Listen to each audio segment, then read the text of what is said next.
You're watching Truth versus Hype.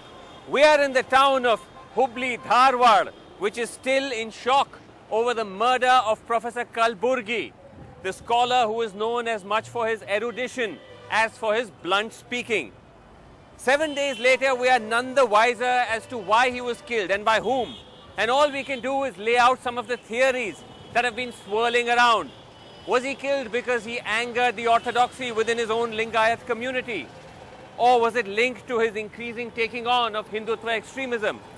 Or was it some sort of dispute within his own family?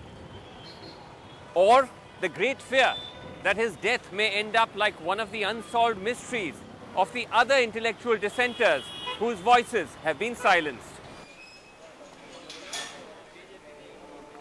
This quiet cluster of homes in Dharwad now witness to cameras and the arrival and departure of crime investigators. Unthinkable for those who lived here and for those who know Kalburgi. He was certainly not the most outspoken in the Karnataka intellectual world. Perhaps Karnad or an Anantamurthy were more provocative than him. But he was a straightforward, blunt person. Blunt in the sense blunt and outspoken in his views. Moments after his death, the inevitable comparisons with the killings of Narendra Dabolkar and Govind Pansare. It is true that all three men have had their share of run-ins with religious conservatives. It's also true that all met their end in an uncannily similar manner, with a team of assassins striking as part of their morning routine, shooting them in a cold-blooded professional manner and making their getaway on a motorcycle.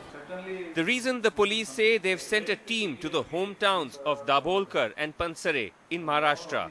It is decided to send them to Kolhapur and also to Pune. In Maharashtra. Oh, I see. What are the leads there, sir, that you're pursuing? Because also there have been killings there of similar people. Yeah, similar type of incidents. So they are pursuing those leads? Yeah. They are meeting the IO there. Okay. And finding out if there is any connection. Yeah. See, And yet, those familiar with Kalburgi's body of work sought to draw a distinction. From all my interactions, he was not an atheist by far. He was not an atheist. Neither was he against the religion, etc.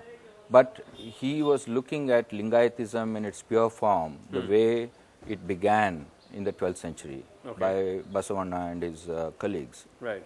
And they were radical. They were radical not only by the 12th century standards, but even by modern standards. This was something we were to hear over and over again, that Kalburgi was no Dabolkar or Pansare, and that unlike Maharashtra, Karnataka rarely saw such extreme acts of violence over religious disagreements.